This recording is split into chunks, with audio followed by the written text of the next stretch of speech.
से चैनल के ऊपर सब्सक्राइब कर लीजिए अगर आप न्यू सब्सक्राइबर है या फिर बाई चांस आपने सब्सक्राइब नहीं किया है। तो चलिए अब बिना किसी देरी के चलते हैं सीधा वीडियो की तरफ। तो मूवी की शुरुआत में हम अनंत वन की वादियों को देखते हैं जहां पर गजराज अवस्थी अपनी बीवी और अपने बेटे के साथ में रहता है और आज उसे एक अवार्ड मिलने वाला था जिसके लिए वो वहां पर चले जाता है। और अवार्ड इसलिए क्योंकि वो एक डिटेक्टिव होते हैं जिन्होंने बहुत से केसेस को सॉल्व करने में पुलिस की हेल्प करी थी। खैर तभी हम देखते हैं कि गजराज वेन्यू के बाहर सिगरेट पी रहा होता है कि इसी बीच एक बूढ़ा व्यक्ति गजराज से ये पूछता है कि क्या वो ठीक फील कर रहा है। गजराज ये कहता है कि हाँ तुम्हें कोई दिक्कत है। वो पूछता है कि क्या तुम हमेशा ऐसे ही सड़े रहते हो, जिस पर गजराज कहता है कि नहीं, ये खास तुम्हें देखकर होता है। अब बूढ़ा व्यक्ति कहता है कि सुना है आज तुम्हें सम्मानित किया जा रहा है, मगर तुमने केस को सॉल्व करने में काफी वक्त लगा दिया। मैंने तो पहले ही बता दिया था कि क्रिमिनल है कौन। गजराज बोलते हैं कि देखो अब शुरू मत हो जाना, और वहाँ से वो सीधा अब वेन्यू की तरफ चले जाता है। तभी ऑफिसर गजराज को स्टेज पर बुलाते हैं ये कहते हुए कि उन्होंने बड़े बड़े केसेस को सॉल्व करने में पुलिस की बहुत हेल्प करी है। अब गजराज जो होते हैं वो स्टेज पर आते हैं और अवार्ड लेकर कहते हैं कि धन्यवाद। लेकिन तभी वहाँ पर जो रिपोर्टर्स होते हैं वो उनसे ये पूछते हैं कि क्या उनकी जिंदगी में कोई ऐसा केस रहा है जिसको सॉल्व करने में उनको भी दिक्कत रही हो। अब कहानी जब पास्ट में जा रही होती है तो एज एन ऑडियंस हम गजराज के पॉइंट ऑफ व्यू से ये देख पाते हैं कि उस रूम की जो लाइट थी वो फ्लिकर कर रही थी, और ऐसे ही करते करते तभी काफी डिस्टर्बिंग फ्लैशबैक्स उनको आते हैं। खैर अब सीन शिफ्ट होता है और हमें 5 साल पहले का सीन दिखाया जाता है। एक कपल को हम नोटिस कर पाते हैं जिनका नाम आदित्य और श्रुति होता है, जो कि ड्रिंक करते हुए बातें कर रहे थे। उनकी बातों से हमको पता चलता है कि ये उनका नया घर है जहाँ पर आसपास बहुत कम लोग हैं और केबल और वाईफाई कनेक्शन भी 2 दिन बाद लगेगा। तभी श्रुति कहती है कि वो उसको एंटरटेन कर सकती है और वो दोनों थोड़े से रोमांटिक मोमेंट्स को शेयर करते हैं। लेकिन अचानक से घर का मेन डोर अपने आप खुल जाता है। अब इस चीज को देखकर श्रुति थोड़ा डर जाती है और दरवाजा बंद करने जाती है। अब वापस आने पर आदित्य कहता है कि वो ऊपर सोने जा रहा है और इस बात से श्रुति भी थोड़ा सा निराश होकर सोने चली जाती है। अब सुबह उठकर श्रुति देखती है कि आदित्य क्रिसमस ईव पर भी काम पर जा रहा था।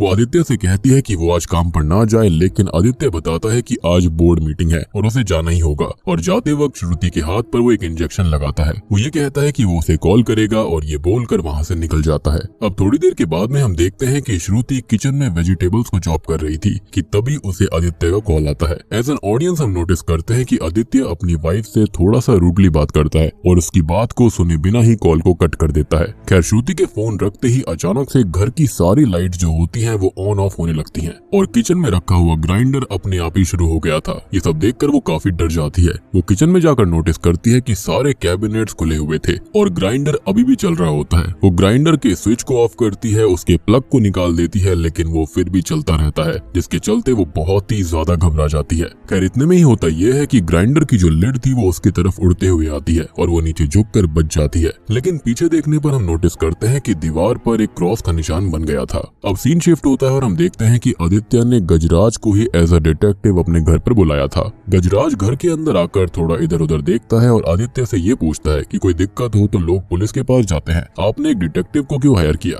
और फोन पे आपकी आवाज में नमी और घबराहट मौजूद थी, शायद से अपनी दिक्कत की वजह से या फिर इस वजह से कि आपने एक डिटेक्टिव को फोन किया, बताइए क्या दिक्कत है? जिस पर श्रुति ये बोलती है कि उनके ऊपर कोई हमला कर रहा है और गजराज उन्हें ये बोलता है कि तब तो आपको पुलिस के पास ही जाना चाहिए था। लेकिन श्रुति बताती है कि ये नॉर्मल हमले नहीं है, यहाँ पर जो हो रहा है वो बहुत ही अलग है, सुपर नेचुरल है। वो बोलती है कि जब वो 5 सेकंड के लिए किचन के बाहर गई और आकर देखा तो किचन के सारे कैबिनेट खुले हुए थे। इस घर का पोजेशन उसे बर्थडे वाले दिन मिला था। अब मौसम खराब होने की वजह से वो यहीं पर रुक गए थे, लेकिन उस रात भी उसे एक भयानक सपना आया था कि कोई एंटिटी उसके बिस्तर के ऊपर है और उसे मुस्कुराते हुए घूर रही है। अब अगले दिन नए घर की शॉपिंग करने पर जहाँ पर वो गए थे लाइट फ्लिकर करने लगती है और अचानक से ही एक बड़ा झूमर उस दुकान में उन दोनों पर गिर जाता, लेकिन वो जैसे तैसे बच गए। गजराज ये सब बातें सुनकर उन्हें एक इत्तेफाक बोलते हैं और हर हादसे की एक लॉजिकल रीजनिंग देते हैं, जैसे कि कभी कभी बिना प्लग ऑन करे भी अप्लायंसेस चलते हैं जिसको वैम्पायर इफेक्ट कहते हैं, और जिस दुकान से वो लाइट्स लेने गए थे वो 64 साल पुरानी है जिसका झूमर गिर सकता था। लेकिन इतना बोलते ही श्रुति उन्हें कुछ फोटोज दिखाती है। वो ये बताती है कि जब झूमर गिरा था तो उसके जो क्रिस्टल्स थे उससे एक क्रॉस फॉर्म हुआ और किचन के अंदर भी दीवार पर सेम निशान बना था। अब ये सब देखकर गजराज थोड़ा सा सोचता है और इतने में ही आदित्य उनसे ये पूछता है कि क्या ये सब चीजें आपके लिए कोई सेंस बना रही हैं? जिस पर गजराज कहता है कि हमले 2 बार हुए, दोनों ही दिन स्पेशल थे, शिफ्ट होने का दिन और बर्थडे का दिन। क्या कोई और स्पेशल डे आने वाला है? जिस पर श्रुति गजराज को बताती है कि अगले हफ्ते आदित्य का एनुअल सेमिनार है। तभी गजराज उससे उनकी सारी डिटेल्स, डेटा और हिस्ट्री मांगता है और उन्हें ये कहता है कि काफी कुछ है रिव्यू करने के लिए, लेकिन इस बीच कुछ भी होता है तो वो बेझिझक उसे कॉल कर ले, और ये कहकर वो वहाँ से चला जाता है। अब गजराज अपने असिस्टेंट सोनू को बुलाकर ये कहता है कि उन्हें रावत हाउस के 1 किलोमीटर के रेडियस का पूरा मैप चाहिए, और वो कल रात की फाइल के बारे में पूछते हैं। इस पर सोनू कहता है कि वो सुबह से उस पर काम कर रहा है, लेकिन गजराज काफी शातिर था। वो बताता है कि तुम थोड़ी देर पहले ही आए हो, साइकिल ढंग से पार्क नहीं है, स्वेटर पे बिस्किट के दाने हैं, टेबल पर लगी घास और तुम्हारे चश्मे की रिफ्लेक्शन से पता चलता है कि तुम लेट आए हो, और काम के बजाय तुम कंप्यूटर के ऊपर मजे से गेम खेल रहे थे। गजराज कहता है कि मेरे साथ काम करना है तो ढंग से काम करना होगा। एज एन ऑडियंस हम देख पाते हैं कि गजराज रावत हाउस केस की इन्वेस्टिगेशन काफी अच्छे से कर रहा होता है। वो अब ललित लाइट शॉप पर जाता है जहाँ पर वो झूमर गिरा था कि कुछ चीजों को ताकि वो चेक कर पाए, और घर के आसपास के लोगों को, जगहों को वो करीब से परखते हैं, कुछ तस्वीरें भी लेते हैं। खैर कुछ ही समय के बाद वो रावत हाउस जाकर आदित्य और श्रुति को ये बताते हैं कि मुझे नहीं लगता कि आपको कोई मारने की कोशिश कर रहा है, क्योंकि अगर ऐसा करना होता तो ये बहुत ही आसान था, लेकिन अब तक ऐसा कुछ हुआ नहीं है। हर बार चीजें छू कर निकल गई लेकिन लगी नहीं। ये बोलकर वो वहाँ से चले जाते हैं। गजराज बाहर बैठकर कुछ लिख रहा होता है कि तभी वही बूढ़ा व्यक्ति आकर ये कहता है कि मैं कुछ हेल्प करूं, और तभी वो चेस खेलने को कहता है, लेकिन गजराज कहता है कि वक्त नहीं है और वहाँ से चले जाता है। खैर अब गजराज जो होता है वो चर्च जाकर उस दीवार के निशान को चर्च के क्रॉस से कंपेयर करते हैं। खैर अब अगले हफ्ते वो गुड लाइफ हॉस्पिटल के एनुअल सेमिनार को अटेंड करने जाते हैं सोनू के साथ, जहाँ पर स्टेज पर गुड लाइफ हॉस्पिटल के मैनेजिंग डायरेक्टर, जो कि शॉकिंगली आदित्य रावत ही था, उसको बुलाया जाता है, यानी कितनी छोटी उम्र में MD। खैर आदित्य स्पीच देते वक्त बताता है कि हम सिर्फ कुछ दिन दूर हैं हॉस्पिटल की न्यू विंग की शुरुआत करने में। खैर इतने में ही वहाँ पर हॉल की सारी लाइट्स अचानक से फ्लिकर करने लगती हैं, और वहाँ बैठा हर एक शख्स इस चीज को देख पा रहा था। अब आदित्य स्पीच को कंटिन्यू रखने की कोशिश करता है, मगर वहाँ पर कुछ अजीब सी आवाजें आने लगती हैं, जिसको गजराज नोटिस करता है कि ये आवाजें हॉल के फैन से आ रही थी, जो कि अजीब तरह से हिल रहे थे, और सोनू को सारे फैंस बंद करने के लिए वो कहता है। सारे फैंस बंद हो जाते हैं, मगर एक फैन उड़ता हुआ आदित्य और श्रुति के ऊपर आकर गिरता है, मगर किसी तरह से वो दोनों बच जाते हैं। हर तरफ भगदड़ मच जाती है, और इसी बीच गजराज ये देखता है कि जिस दीवार पर वो फैन गिरा था उस दीवार पर भी क्रॉस का निशान बन चुका था, यानी कि श्रुति की बातें गलत नहीं थी। खैर अब पीछे मुड़ने पर वो एक लड़की को भीड़ में धीरे धीरे चलते हुए देखता है और उसके पीछे भागता है, मगर तब तक वो लड़की वहाँ से गायब हो गई थी। अब गजराज हॉल की CCTV फुटेज को चेक करता है, जहाँ पर उस लड़की का चेहरा साफ नजर आता है, जिसको देखकर गजराज सोचने लगता है कि उन्होंने इस लड़की को कहीं तो देखा है, कि तभी उन्हें याद आता है कि ये लड़की उन्हें चर्च में दिखाई दी थी।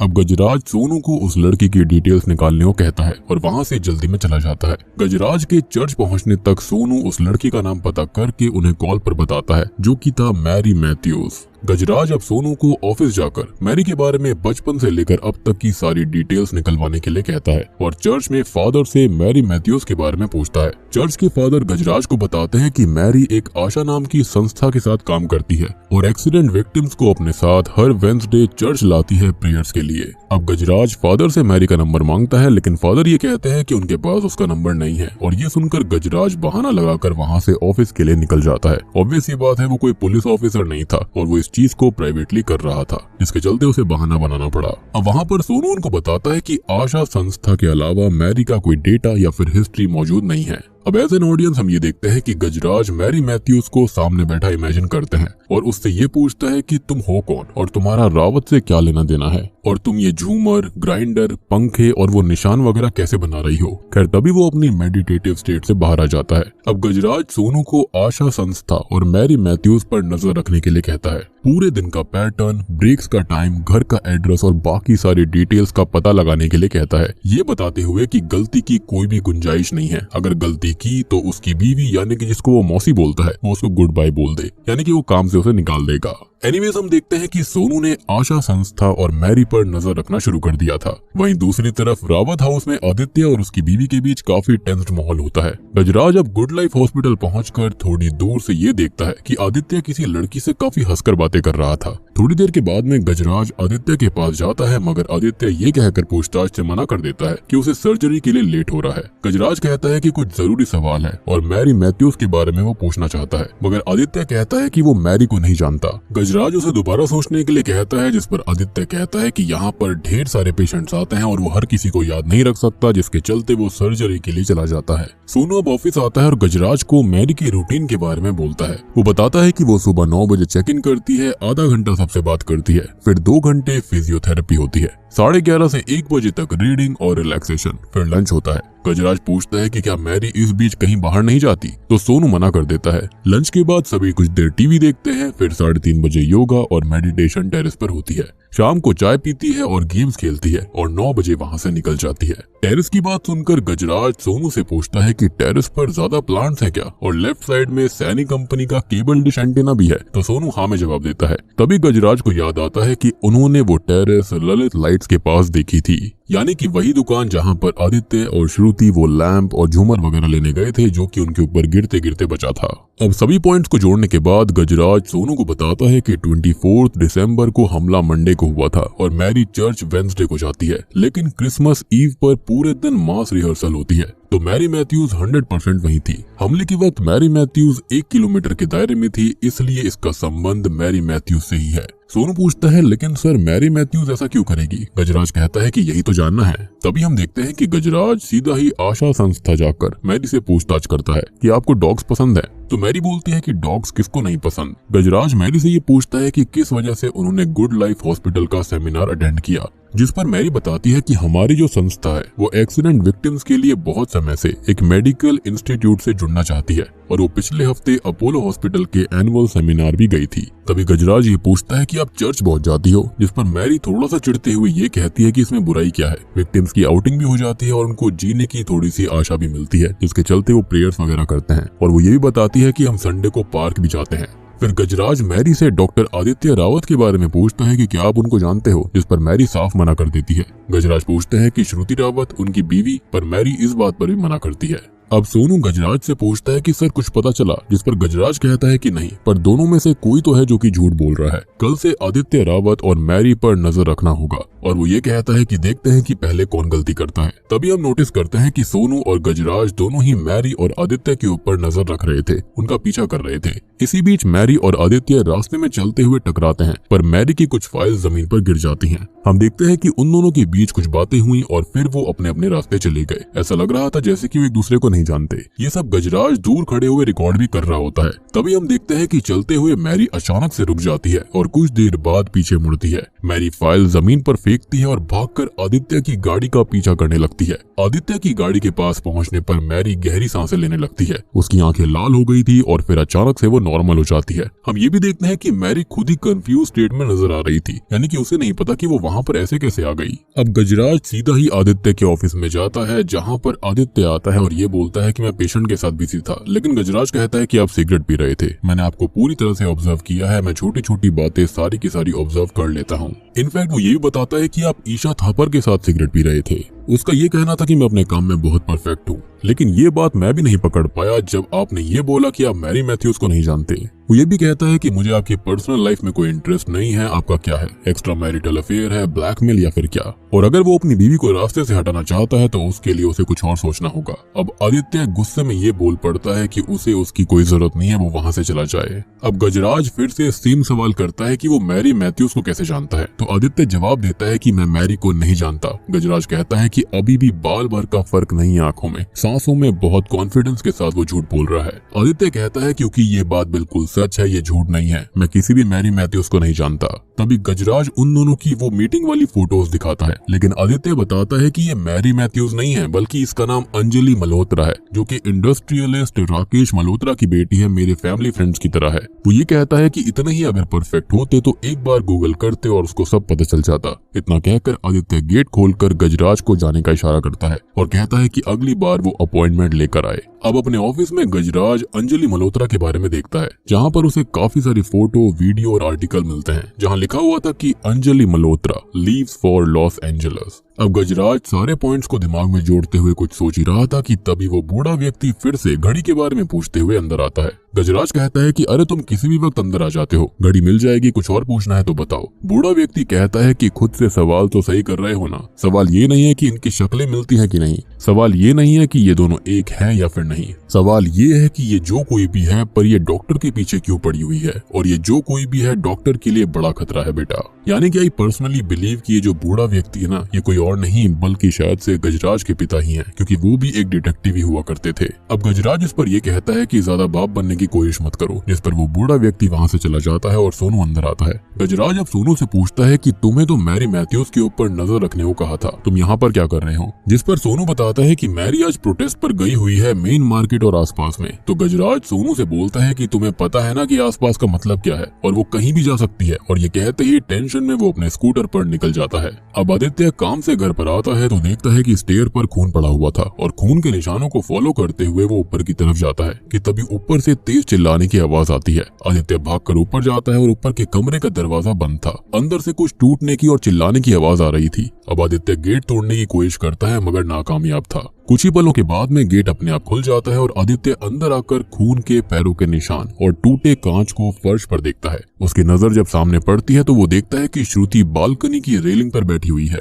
आदित्य श्रुति को कई बार आवाज देता है और वो पीछे मुड़कर थोड़ा सा मुस्कुराती है और आदित्य शॉक्ड रह जाता है क्योंकि इतने में ही श्रुति बालकनी से कूद जाती है। ये सब देख आदित्य पैनिक में नीचे की तरफ भागता है। नीचे आने पर वो देखता है कि श्रुति के मुंह पर खून था और वो घर से बाहर भाग जाती है। अब आदित्य अपनी कार से उसका पीछा करता है कि इतने में ही गजराज भी वहां पर पहुंच गया था और आदित्य की कार को फॉलो करने लगता है। अब श्रुति जंगलों की तरफ भागने लगती है और आदित्य आवाज लगाते लगाते नोटिस करता है कि गाड़ी की स्पीड 100 पार जा चुकी थी। तभी श्रुति अचानक से ट्रैफिक भरी सड़क के बीच में खड़ी हो जाती है, लेकिन गनीमत से आदित्य वहां पर गाड़ी रोकता है और बाहर आता है। वो देखता है कि पीछे से बस आ रही है और उसे बचाने के लिए भागता है कि तभी गजराज श्रुति को धक्का देकर उसे बचा लेता है। यानी कि कोई तो चीज थी जो कि इनको मारना तो चाहती है। अब आदित्य श्रुति को गाड़ी में ले जाने लगता है कि तभी वो एक बिल्डिंग की तरफ इशारा करती है जिसको गजराज नोटिस कर लेता है। गजराज के जाने के बाद हम देखते हैं कि मैरी उसी रोड पर प्रोटेस्ट कर रही थी। अब सीन शिफ्ट होता है और हम गजराज को रावत हाउस में देख पाते हैं आदित्य से बात करते हुए, जहाँ पर वो बताता है कि श्रुति कुछ वक्त से डिप्रेशन में है, कभी हेलुसिनेशंस होते हैं, कभी दौरे पड़ते हैं इत्यादि। अब गजराज कहता है कि आपको नहीं लगता कि इतनी इम्पोर्टेंट बात मुझे पता होनी चाहिए थी? आदित्य बोलता है कि ये पर्सनल बात थी और हम इस बारे में बात तक नहीं करते। गजराज पूछता है कि क्या आपको पता है अंजलि मल्होत्रा ये शहर छोड़कर क्यों चली गई थी? जिस पर आदित्य जवाब देता है कि पता नहीं, और अंजलि का आखिर इस केस से क्या लेना देना है? जिस पर गजराज कहता है कि पता नहीं, यही सब तो पता लगाना है। खैर इसी बीच डॉक्टर आकर बताती है कि श्रुति अब रेस्ट कर रही है और उसे इंजेक्शन भी दे दिया गया है। लेकिन एक खुशी की बात ये थी कि श्रुति प्रेग्नेंट थी, जिस पर गजराज नोटिस करता है और ये कहता है कि आप खुश नहीं लग रहे। तो आदित्य बोलता है कि सॉरी, श्रुति की कंडीशन को देखते हुए इट्स अ बिट ओवरवेलमिंग। अब सोनू घर पर माफी मांगने आया हुआ था मगर गजराज उसे समझाता है कि तुम्हारी गलती की वजह से आज किसी की जान जा सकती थी, और वो वहाँ से चला जाता है।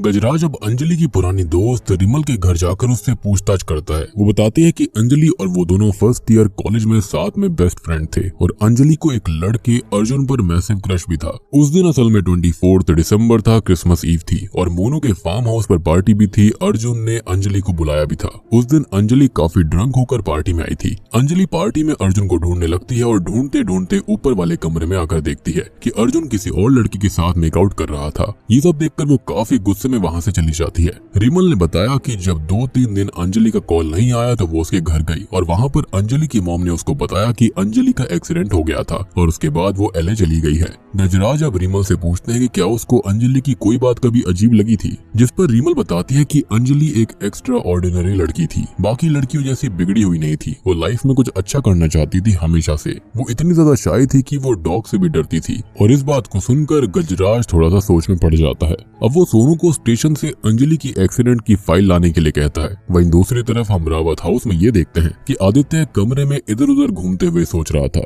जब श्रुति ने कहा कि हमें इस बारे में बात करनी चाहिए तो आदित्य गुस्से में पूछता है कि just tell me how did you get pregnant, जिस पर श्रुति कहती है कि मेरा बर्थडे, और हम एज एन ऑडियंस कुछ फ्लैशबैक देखते हैं और इस पर आदित्य कहता है कि आई वॉज ड्रंक। तो श्रुति उदास होकर कहती है कि प्लीज ऐसे मत बोलो, पर आदित्य बोलता है कि अब बोलने के लिए कुछ बचा ही नहीं है। तभी आदित्य को पीछे से कुछ पटकने की आवाज आती है और जब वो पीछे मुड़ता है तो देखता है कि श्रुति कॉन्स्टेंटली अपना सर दीवार पर पटके जा रही थी, ये बोलते हुए कि मत बोल मत बोल। जब आदित्य श्रुति को रोकने की कोशिश करता है तब श्रुति आदित्य का गला पकड़कर उसे एक हाथ से उठा लेती है। अब आदित्य कुछ कोशिश करने के बाद उसको बेड से बांध देता है और इंजेक्शन तैयार करने लगता है कि इतने में हम देखते हैं कि बेड वर्टिकली खड़ा हो गया था और श्रुति भारी आवाज में फिर से बोल रही थी मत बोल मत बोल। तभी आदित्य जोर से श्रुति का नाम चिल्लाता है और अचानक से बेड नीचे गिरता है। अब गजराज सोनू से अंजलि की एक्सीडेंट की फाइल पढ़वाते हैं कि 2014 24 ऑफ दिसंबर क्रिसमस ईव रात के 1:30 बजे अंजलि मल्होत्रा खुद कार ड्राइव कर रही थी, काफी ड्रंक भी थी, जो कि ब्लू SUV 3012। वो नेशनल हाईवे 21 पर थी और एक शॉर्टकट लेकर वो लौट रही थी कि अचानक से सामने एक ट्रक आ गया था और उनका एक्सीडेंट हो गया। ट्रक ड्राइवर रमाकांत यादव अंजलि मल्होत्रा को पास वाले गुड लाइफ हॉस्पिटल में लेकर गया था, यानी कि जिसका आदित्य अभी MD है, और वहाँ पर उनका ट्रीटमेंट हुआ। गजराज कहता है कि आगे पढ़ो, लेकिन सोनू बोलता है कि फाइल में आगे कुछ नहीं है, यानी कि ना ही कोई क्रिमिनल चार्जेस ना ही कोई इंश्योरेंस क्लेम हुआ। तभी गजराज सोनू से कहता है कि रिपोर्ट बदली हुई है और उन्हें यकीन है कि कुछ पन्ने फाड़े गए हैं। अब गजराज सीधा अंजलि के पिता राकेश मल्होत्रा से मिलता है, जहां पर वो इस पूरे हादसे के बारे में बात करते हैं, लेकिन गजराज बस यही कहता रहता है कि उसे सच जानना है। वो ये बोलता है कि एक्सीडेंट की रात अंजलि की बॉडी में कम से कम आधी बोतल शराब थी, जिसकी डिटेल पुलिस फाइल्स में नहीं है, इसलिए वो सच जानना चाहता है। अब राकेश बताता है कि अंजलि के एक्सीडेंट के बाद उसे फेस की कॉस्मेटिक सर्जरी की जरूरत थी, जिसका रिकवरी पीरियड लंबा था, तो वो उसे LA ले गए और अंजलि ने वहीं पर सेटल होने का फैसला किया। जिस पर गजराज कहता है कि मैं पूरा सच जानना चाहता हूँ। जहाँ तक मैं जानता हूँ आशा फाउंडेशन लॉस एंजलिस में तो नहीं है, और कॉस्मेटिक सर्जरी से इंसान की हाइट या फिर स्किन भी बदल जाती है क्या?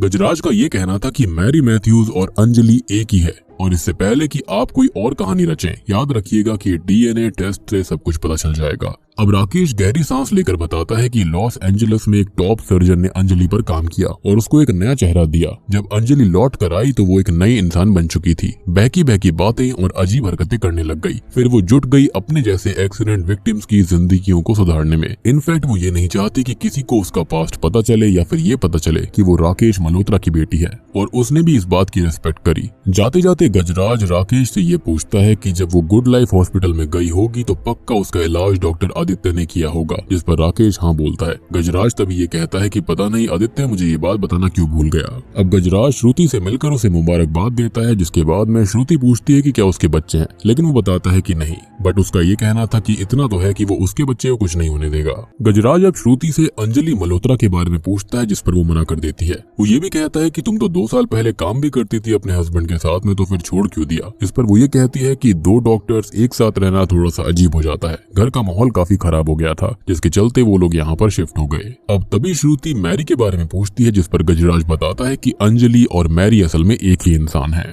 तभी गजराज ये सजेस्ट करता है कि डॉक्टर आदित्य और अंजलि को एक जगह पर मिलना होगा, तभी ये सब कुछ सॉर्ट आउट हो सकता है कि ऐसा हो क्यों रहा है, क्योंकि जहाँ पर कुछ भी होता है वहाँ पर अंजलि जरूर रहती है। अब हम ये जानते हैं कि हर वेडनेसडे को अंजलि चर्च में आती थी, तो गजराज श्रुति और आदित्य चर्च के अंदर चले जाते हैं, जहाँ पर आदित्य तो चर्च के अंदर बैठ गया था और ऊपर श्रुति और गजराज आराम से खड़े हुए थे, सब कुछ नोटिस कर रहे थे। तभी अंजलि वहाँ पर आती है सारे के सारे विक्टिम्स को लेकर, वो प्रेयर्स करते हैं और बाहर चले जाते हैं। सब सोचते हैं कि सब कुछ ठीक रहा, ऐसा कुछ भी नहीं है, यानी कि अंजलि इसमें इन्वॉल्व नहीं है। लेकिन तभी होता यह है कि जो अंजलि होती है वो चर्च में वापस आ रही होती है। चर्च का दरवाजा खुलता है और अंजलि आदित्य के सामने खड़ी हुई थी। अब आदित्य उसे देखकर नर्वस होकर हाई कहता है और उसकी तरफ 2 कदम बढ़ाता है कि इतने में ही अंजलि एक हाथ सामने लाती है और आदित्य वहीं हवा में लेविटेट करने लग गया था। चर्च की सारी कैंडल्स भी बुझ गई थी, किताबों के पन्ने पलटने लगे थे और देखते ही देखते आदित्य बहुत ही ज्यादा दिक्कत में था। अंजलि के चेहरे पर बहुत ही भयानक गुस्सा भी होता है और ये देखकर श्रुति खुद को रोक नहीं पाती और चिल्लाते हुए अंजलि का नाम लेती है। अंजलि आदित्य को हवा में धक्का देकर कांच के ऊपर फेंक देती है और वहां से भागने लगती है। अब श्रुति आदित्य को संभालती है और गजराज सीधा अंजलि के पीछे भागता है, लेकिन वो कहीं जंगलों में गायब हो गई थी। वहीं अब श्रुति और आदित्य के बीच में लड़ाई हो रही होती है कि वो नोटिस करते हैं कि घर की सारी पेंटिंग्स पर क्रॉस के निशान बन चुके थे। तभी अंजलि एक जगह रुककर जोर से चिल्लाते हुए रोने लगती है। अब यहाँ पर शाम भी ढल चुकी थी, अंधेरा हो चुका था। खैर गजराज अब उसी रास्ते पर पहुंच जाता है जहाँ पर अंजलि का एक्सीडेंट हुआ था। वहाँ पर अब वो पूरे सिनेरियो को इमेजिन करता है कि ये कैसे हुआ होगा। खैर तभी गजराज के पास में वही बूढ़ा व्यक्ति आता है जो कि उससे ये कहता है कि उसने इस केस के सबसे इम्पोर्टेंट विक्टिम का तो बयान लिया ही नहीं, जो कि था ट्रक ड्राइवर। अब ट्रक ड्राइवर बताता है कि उस दिन अंजलि की हालत बहुत खराब थी, उसकी बॉडी के ऊपर 2 जानलेवा जख्म थे, लेकिन फिर भी उसने उसकी जान बचाई। बट उसे क्या मिला, नौकरी से निकाल दिया गया और झूठ बताया गया कि वो दारू पी के ट्रक चला रहा था, जबकि चीजें अपोजिट हुई थी। अब ये सब सुनकर गजराज आदित्य से मिलने जाता है, जहाँ पर वो उसे गुस्से में कहता है कि उन्हें अब उसकी जरूरत नहीं है। लेकिन गजराज फिर भी कहता है कि जिस डॉक्टर ने अंजलि की जान बचाई वही उसको मारना क्यों चाहती है, ये सब कुछ मैच नहीं कर रहा है। बट ऑब्वियसली अब गजराज ने फैसला कर लिया था कि वो सारी सच्चाई जानकर रहेगा। लेकिन अब आदित्य गुस्से में आकर अपनी गाड़ी में बैठकर वहां से निकल जाता है। लेकिन तभी गजराज के पीछे हॉस्पिटल के रूम की जो लाइट्स होती हैं वो अचानक फ्लिकर करने लगती हैं। वो ऊपर चेक करने जाता है तो देखता है कि ऑपरेशन रूम की लाइट फ्लिकर कर रही थी और वहाँ एक दीवार पर क्रॉस का निशान था। वो हॉल में देखता है कि तभी उसके पीछे टंगा हुआ क्रॉस नीचे गिर पड़ता है। उसकी नजर रूम नंबर 11 पर जाती है। फिर अब सीन शिफ्ट होता है, जहाँ पर गजराज एक अनजान घर की बेल बजाता है, जिसके बाहर कुछ जर्मन शेफर्ड्स थे। दरवाजा खुलने पर हम एक बूढ़े कपल को देख पाते हैं कि तभी गजराज श्रुति को कॉल लगाकर मिलने के लिए कहता है, लेकिन श्रुति मना कर देती है। गजराज ये कहता है कि हॉस्पिटल से जितना दूर हो सके दूर रहिएगा, वो वहाँ पर जरूर आएगी, यानी कि अंजलि वहाँ जरूर आएगी। लेकिन श्रुति बात सुने बिना ही कॉल काट देती है, जैसे कि उसके साथ उसके पति ने किया था। खैर अब श्रुति और आदित्य हॉस्पिटल की न्यू विंग की ओपनिंग के लिए हॉस्पिटल में थे कि वहाँ पर वो दोनों नोटिस करते हैं कि कोई भी ऑडियंस, कोई मीडिया या फिर फोटोग्राफर वहाँ पर नहीं आया था। तभी श्रुति आदित्य से कहती है कि सब कुछ अच्छे से होगा और न्यूज़पेपर में फ्रंट पर उनकी फोटोज आएंगी, उसको पेशेंस रखने की जरूरत है। खैर इतने में हम देखते हैं कि वहाँ राकेश मल्होत्रा हॉस्पिटल में आता है, जो कि as a chief guest ribbon काटने आया था। ये सभी अब 3rd फ्लोर पर जाते हैं, जहाँ पर लिफ्ट में राकेश बिजनेस नंबर की बातें करते हैं। खैर अब 3rd फ्लोर पर पहुंचते ही उन्हें गजराज मिलता है। आदित्य गजराज से गुस्से में पूछता है कि तुम यहाँ क्या कर रहे हो, जिस पर गजराज बोलता है कि ये सवाल तो मुझे इनसे करना चाहिए, यानी कि राकेश से। खैर यहाँ पर एक सवाल का जवाब तो मिल चुका था, जो कि मैंने स्टार्टिंग में भी कहा था कि इतनी कम उम्र में आदित्य जैसा मामूली डॉक्टर इस हॉस्पिटल का MD कैसे बन गया, क्योंकि उस पर राकेश मल्होत्रा का हाथ था। ये सब सुनकर राकेश गुस्से में वहां से जाने लगता है कि तभी आदित्य दिया जलाने के लिए कहता है। गजराज बोलता है कि जला दीजिए वरना अपशकुन होगा। अब राकेश जल्दी से दिया जलाता है, लेकिन दिया बार बार बुझ रहा था। अचानक से वहाँ की लाइट्स भी फ्लिकर करने लगती हैं। सारा सामान इधर उधर गिरने लगता है, जैसे कि कोई भूकंप आया हो, और सबके सामने खिड़की से वहाँ पर अंजलि उड़ती हुई आ जाती है। वो राकेश और उसके 2 सिक्योरिटी गार्ड्स को हवा में उड़ाकर इधर उधर फेंक देती है। ये देखकर आदित्य अंजलि से माफी मांगने लगता है, लेकिन अंजलि आदित्य का गला पकड़कर उसे घसीटते हुए जमीन पर पटक देती है। फिर अब वो श्रुति की तरफ हमला करने के लिए बढ़ती है, लेकिन गजराज बीच में आ गया था। लेकिन तभी अंजलि गजराज को भी दूर फेंक देती है और श्रुति को बालों से पकड़कर घसीटते हुए ऑपरेशन बेड पर फेंक देती है और गला पकड़कर एक कैंची उठाकर मारने ही वाली थी कि पीछे से गजराज आवाज लगाता है अम्मू, और वो वहीं पर रुक जाती है। अब जैसे ही वो पीछे मुड़ती है तो वहाँ पर सभी लोग मौजूद थे, यानी कि वो बूढ़ा कपल, गजराज, आदित्य, सोनू और राकेश। वो कपल कई आवाज लगाकर रुकने के लिए कहते हैं और फाइनली वो अपने आप को संभालती है और रुक जाती है। तभी गजराज श्रुति और आदित्य को बताता है कि ये लड़की अंजलि या फिर मैरी मैथ्यूज है ही नहीं। और दोस्तों अब यहाँ पर खुलते हैं इस मूवी के असली पत्ते। असल में ये लड़की कोई और नहीं बल्कि वो उस बूढ़े कपल की बेटी अम्मू है, यानी कि एमी मैथ्यूज। अब एमी के माता पिता उसको संभालते हैं और एमी आदित्य को गुस्से में कहती है कि सच बता। तब गजराज कहता है कि तुम पूरी कहानी बताओगे या फिर मैं बताऊं। तभी हमको दिखाया जाता है कि 2014 24 दिसंबर की रात को जब अंजलि को एडमिट करा गया था और उसके पापा यानी कि मिस्टर राकेश मल्होत्रा वहां पहुंचे, तो आदित्य ने उनको बताया कि वो अंजलि को बचा नहीं पाएंगे, उसका हार्ट बियॉन्ड रिपेयर हो चुका है, यानी कि बियॉन्ड रिपेयर डैमेज हो गया था। जिस पर राकेश आदित्य को कोने में ले जाकर लालच देते हैं कि ये पूरा हॉस्पिटल उसका होगा, तुम जो बोलोगे मैं कर दूंगा, बस तुम मेरी बेटी को बचा लो। लेकिन आदित्य बार बार कहता है कि अब कोई रास्ता नहीं है, यानी कि वो ऐसा नहीं करना चाहता था। तभी वहाँ श्रुति आकर बताती है कि एक रास्ता है। आदित्य उसको समझाता है लेकिन श्रुति नहीं मानती। श्रुति तभी रूम नंबर 11 में कोमा के अंदर पड़ी हुई एक लड़की को मारकर उसका हार्ट निकालकर अंजलि की हार्ट सर्जरी करने के लिए कहती है। आदित्य उसे बहुत रोकता है, समझाता है, लेकिन वो वेंटिलेटर का प्लग निकाल चुकी थी और एमी उसी वक्त मारी जाती है, यानी कि रूम नंबर 11 में कोमा में एमी मैथ्यूज पड़ी हुई थी, यानी कि उसी बूढ़े कपल की लड़की। एमी की स्पिरिट अब ये देखती है कि कैसे उसका दिल निकाल लिया गया और अब उसके बूढ़े माता पिता का ख्याल रखने के लिए कोई नहीं था। वो कहती है कि मार दिया तुम तीनों ने उसको मिलकर। अब आपको याद होगा कि राकेश मल्होत्रा ने ये कहा था कि उसकी बेटी अपनी मर्जी से सब कुछ करना चाहती थी। LA से आने के बाद वो बिल्कुल बदल चुकी थी। तभी गजराज बताता है कि ऐसा नहीं है। असल में अंजलि जब ठीक हुई थी तो उसके ठीक होने के बाद एमी की स्पिरिट ने उसे पदस्थ कर लिया और वो असल में वो सारे काम करने लगी थी जो कि एमी किया करती थी। श्रुति को एमी की जान लेने के गिल्ट की वजह से डिप्रेशन हुआ था और दवाइयां चलने लगी। वो दोनों शिमला छोड़कर यहाँ अनंत वन आ गए थे, लेकिन तकदीर ने खुद उनको यहाँ पर लाकर खड़ा कर दिया था।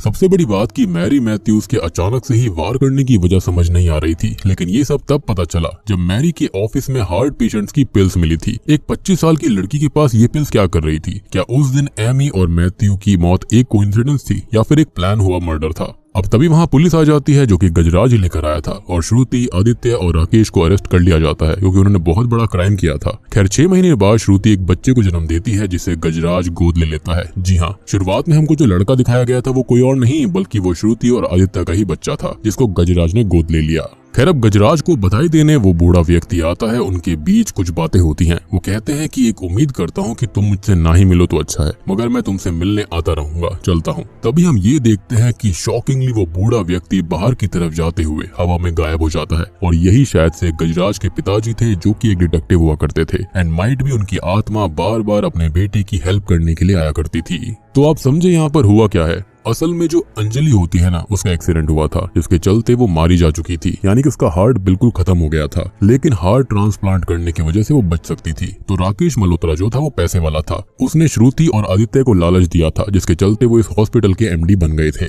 और यहाँ पर जो मेन कल्प्रिट शुरुआत में होती है वो मेरे ख्याल से कोई और नहीं बल्कि वो श्रुति ही थी, क्योंकि उसे करियर में आगे बढ़ना था, और शायद यही रीजन था कि आदित्य उसे हमेशा खफा खफा रहा करता। उसी ने रूम नंबर 11 में जाकर एमी का वेंटिलेटर ऑफ कर दिया था जिसके चलते उसके ही हार्ट को निकाल लिया गया। और जब अंजलि को एमी की स्पिरिट ने पजेस किया तो उसने अपना नाम बदलकर मैरी मैथ्यूज कर लिया था। वो अपने माता पिता से ही अलग हो गई थी।